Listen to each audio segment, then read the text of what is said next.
नमस्कार दोस्तों, मैं जय हिंद यादव एक बार फिर अपने YouTube चैनल पे आपका स्वागत करते हैं। आज हम लोग पढ़ेंगे मध्यकालीन इतिहास में दिल्ली सल्तनत जो चला था 1206 से 1526 ईस्वी तक।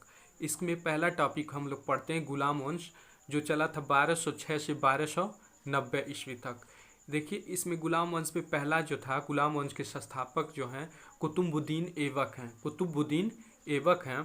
देखिए, कुतुबुद्दीन ऐबक कौन थे, क्या क्या किया अपनी लाइफ में, सब हम यहाँ आपको बताएंगे। देखिए, मोहम्मद गौरी, ठीक है, यह महमूद गौरी का गुलाम था। ठीक है, यह गुलाम वंश का संस्थापक था। कौन? कुतुबुद्दीन ऐबक।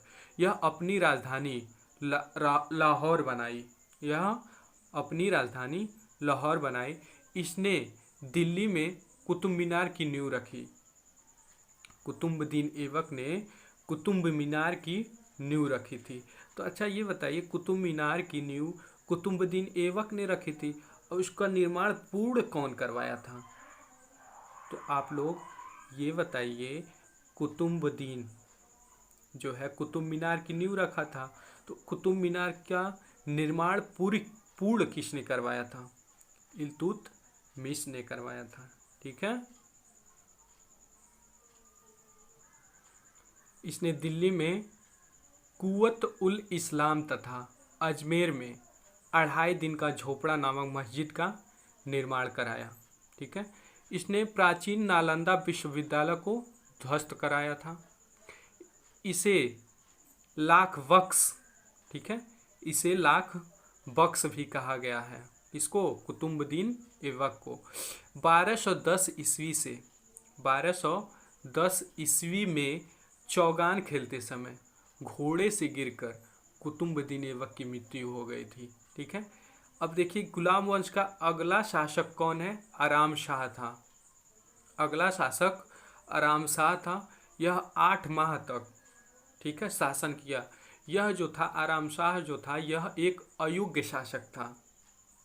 गुलाम वंश का एक अयोग्य शासक था, इसलिए ये केवल 8 ही माह तक शासन किया।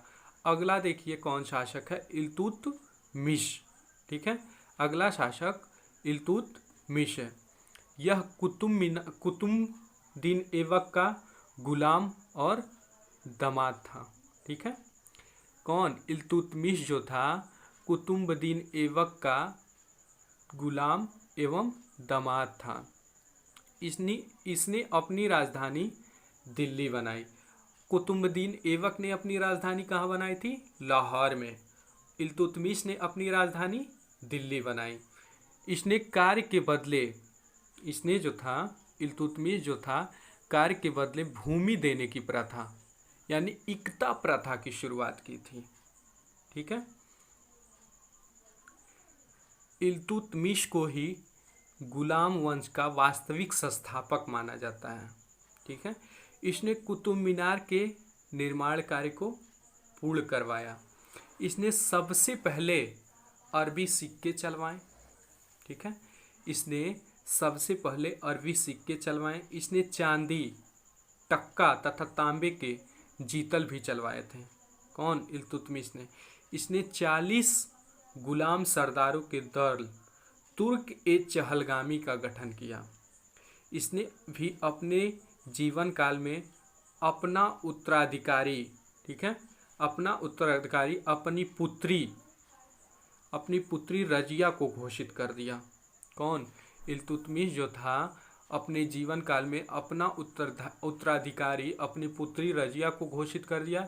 इसे गुलामों का गुलाम भी कहा जाता है। इल्तुतमिश को गुलामों का गुलाम भी कहा जाता है। 1236 ईस्वी में इसकी मृत्यु हो गई थी। 1236 ईस्वी में इसकी मृत्यु हो गई थी।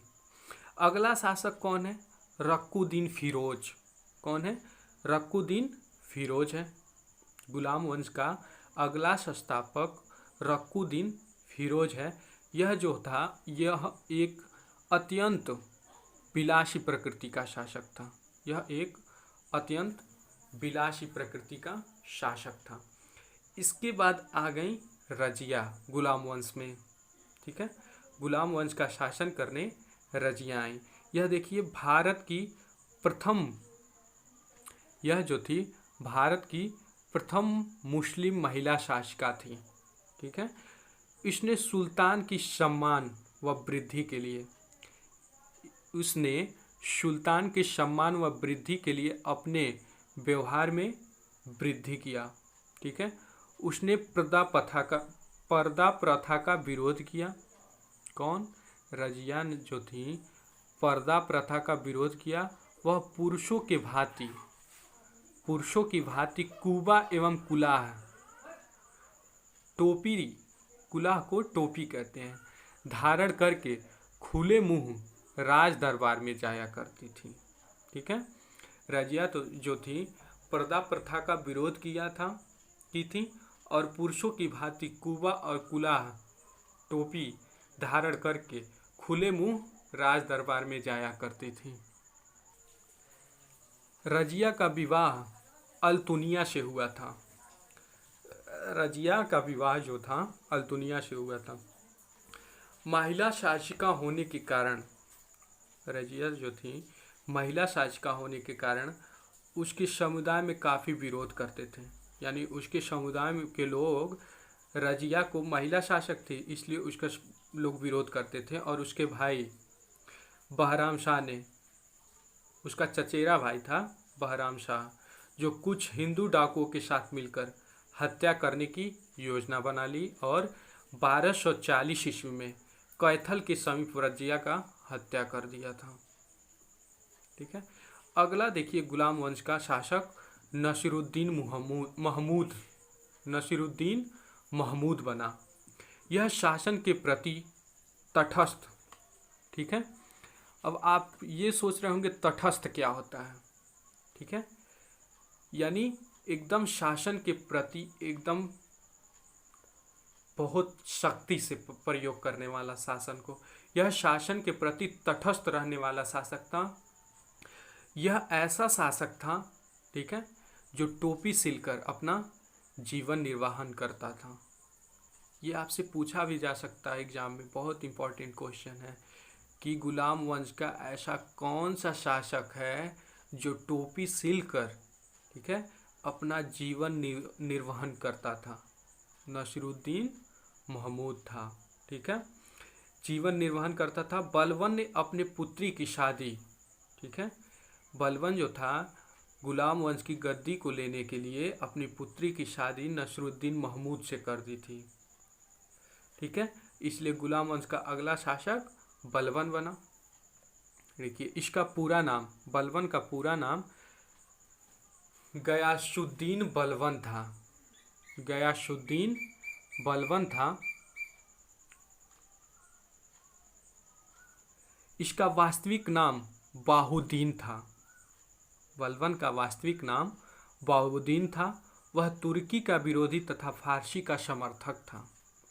वह तुर्की का विरोधी तथा फारसी का समर्थक था। इसने तुर्की प्रभाव को कम करने के लिए फारसी परंपरा की शुरुआत की। इसने दीवाने-ए-अर्ज, ठीक है, नामक सैन्य विभाग की स्थापना किया।